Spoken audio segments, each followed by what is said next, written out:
this one thing that got me tripping? Is this one thing that caught me slipping? I've always thought Amerie's One Thing was a brilliant song. There are so many possibilities that you could come up with in terms of harmonizing it. So I was already thinking about it. I had actually already harmonized the verse before. Oh, we're trying to let it go. But as I got closer to the chorus, I was hearing this little melody. Is this one thing that got me tripping? Is this one thing that got me tripping? Now, the thing that makes it so cool is that this song is already in like an E flat minor-ish place, right? I say ish for reasons that you'll understand a little bit later. But that initial melody is actually just an E flat minor scale. Is this one thing that got me tripping? Is this one thing that got me tripping? It just kind of goes up the minor scale very logically, if you ask me. And just kind of putting that against the, is this one thing that got me tripping? Is this one thing that got me tripping? That particular note, the was kind of the repetitive note, and so it kind of added like a pedal tone, or like a tone that just kind of kept very consistent, and I was just kind of harmonizing along that. Is this one thing that got me tripping? Is this one thing that got me tripping? What I wanted to do was kind of exploit all of the different intervals that came with every single movement of that particular melody line, or that harmony line rather. But the wonderful thing about One Thing is that it has a little major moment, right? So you got, is this one thing that got me tripping? Is this one thing? Is this one thing?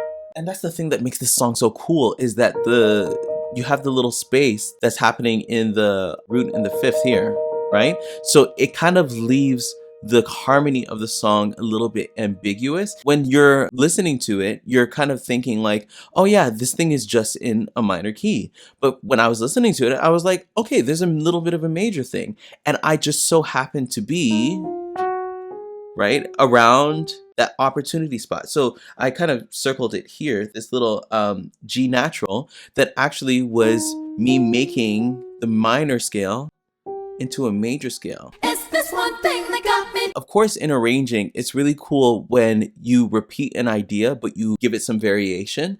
So we got, this is one thing that got me tripping. Is this one thing that got me tripping? Boom, we already have been introduced to the shape and the groove.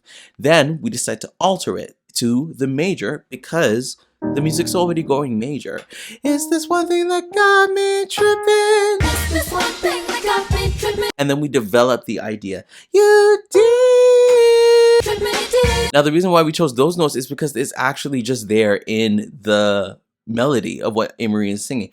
You did. Tripping. It's already there. And that note is the logical next note in the scale. Is this one thing that got you tripping? Do, re, mi, fa, sol. It's already there. So essentially, the entire arrangement is built around that melody that just happens to work so well against it. Now, that little G natural kind of does create a rub. There was someone in the comments that actually talked a little bit about it as it, oh my gosh, it's like there's this little itch. And then the harmony later kind of scratched the itch for me.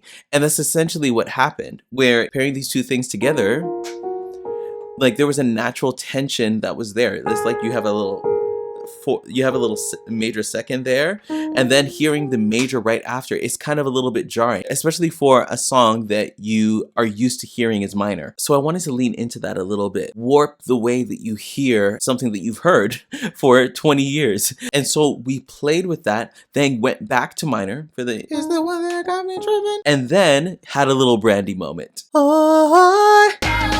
When I initially wanted to do it, I wanted to do, those are the notes that I wanted, but it was colliding on the A flat major chord that was there, right? Like, I was like, there's too much colliding that's happening there. So I just literally took it up by a tone. Right? And now it's a little bit more consonant. And that's the thing. Good arrangement is going to be the product of good analysis. With that little melody that Amerie does at the end, that thing is probably like the gold of the entire song. The whole song is gold, but that's really the biggest moment for me, the most memorable moment of it. So I wanted to kind of exploit it. So the first thing that I did to kind of give you a moment to pay attention to it was slow down the amount of notes that were happening. So it's only really 2 notes. And also melodically, it's a little bit more understated. It's not really on super key notes. I'm just kind of letting the original melody do its thing. That was the setup of the itch. Let's now look at what it took to now scratch the itch. Is this one thing that caught me slipping? Is this one thing I want to admit? I'll first say that like all of the harmonies now that are built were kind of harmonized off of that initial idea. It's funny because people were like, okay, I like the green line, I like the red line. Essentially, we have two soprano parts here. So Amerie's part would kind of be more like a soprano 1. The soprano 2 would kind of be the part that I came up with, even though it crosses. Now here's the thing, all of the composition and harmony rule says you should never cross parts. I was like, you know what? I don't care. Especially because the soprano 2 was kind of a response and a commentary on the melodic information. So I was like, okay, you know, you have a little soprano 2, then you got your altos in the green, and you got your tenor in the red. And I feel sorry for all of my baritones and basses because I was just like, you know, let's kind of push. All of this was just kind of harmonizing that essential idea again, because the melody is just so infectious and repetitive in such a good chorus way.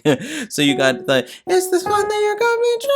Is this one thing that got me stepping? And then when we get the soprano 2, so is this one that you got me? I decided to rub against the harmony that Amerie was already doing. So you got, you did. I decided to kind of play it. You did. And it kind of creates that rub.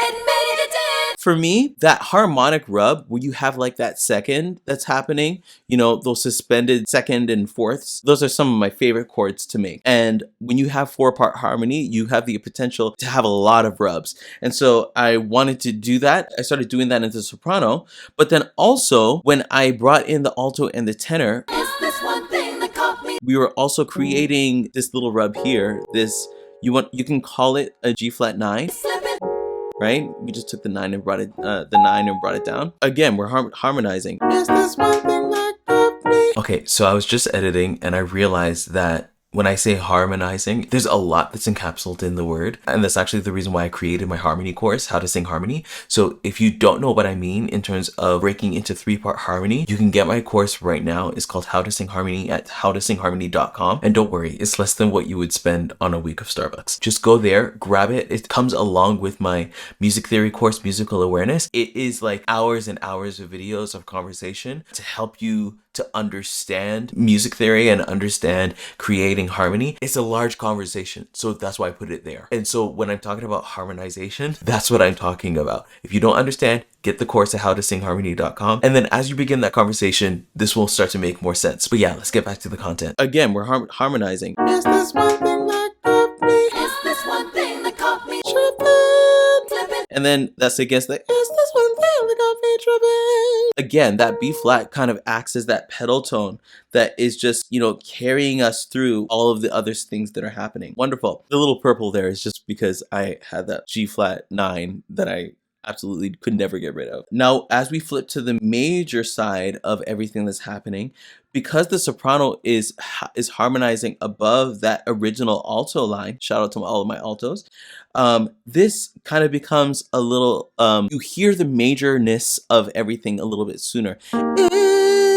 Is this one thing that God? Is this one thing I wanted? And then you get the alto that reinforces it a little bit later. Is this one thing I wanted? That same G natural. And it makes everything now start to make sense. After it didn't make sense for a little bit of a while. Thanks for all of you that stuck through on that information. The wonderful thing about the tenor line is that, first of all, it's in my range, right? There's some tenor lines that kind of soar like really high above. The advantage now of the recording piece of this entire thing was me exploiting the differences between Amerie's voice and my voice.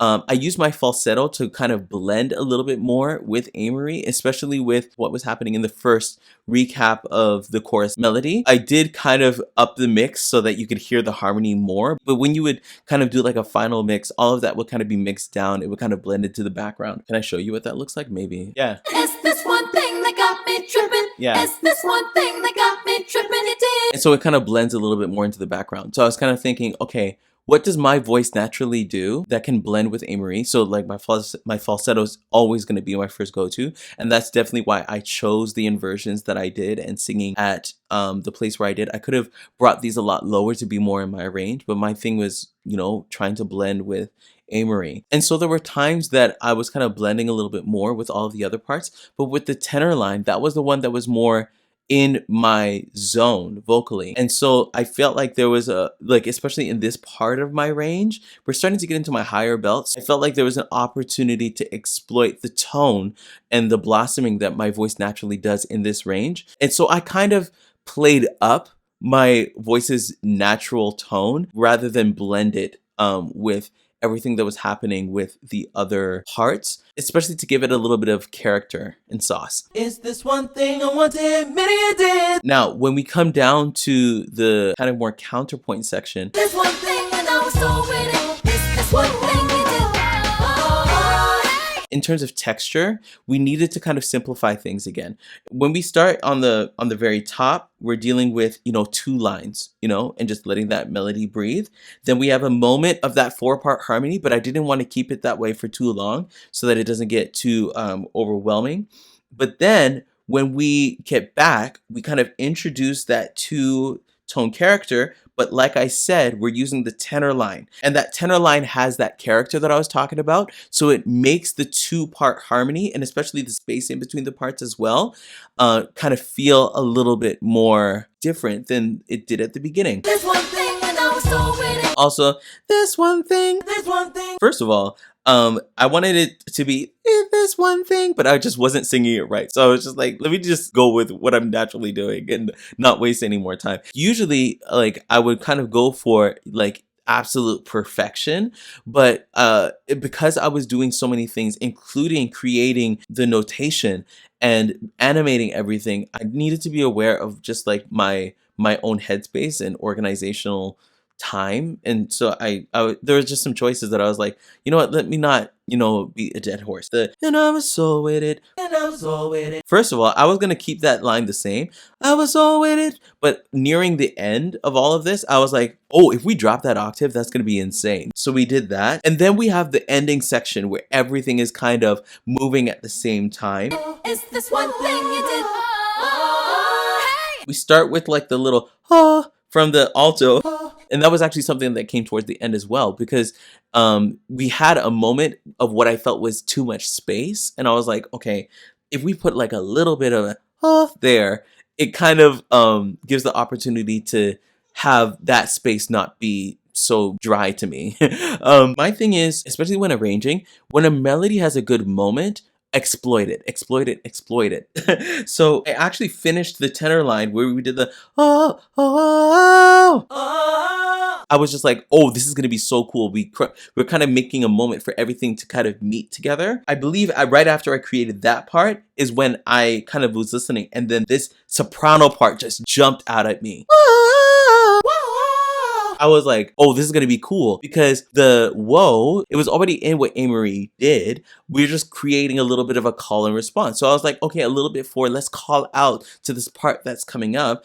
Whoa! Use the same vowel, use the same syllable, and kind of moved it in a slightly similar way, slightly higher. And then Amerie's note ended up becoming a color note in the final chord, where we have the and then and I had to blend it with what was happening.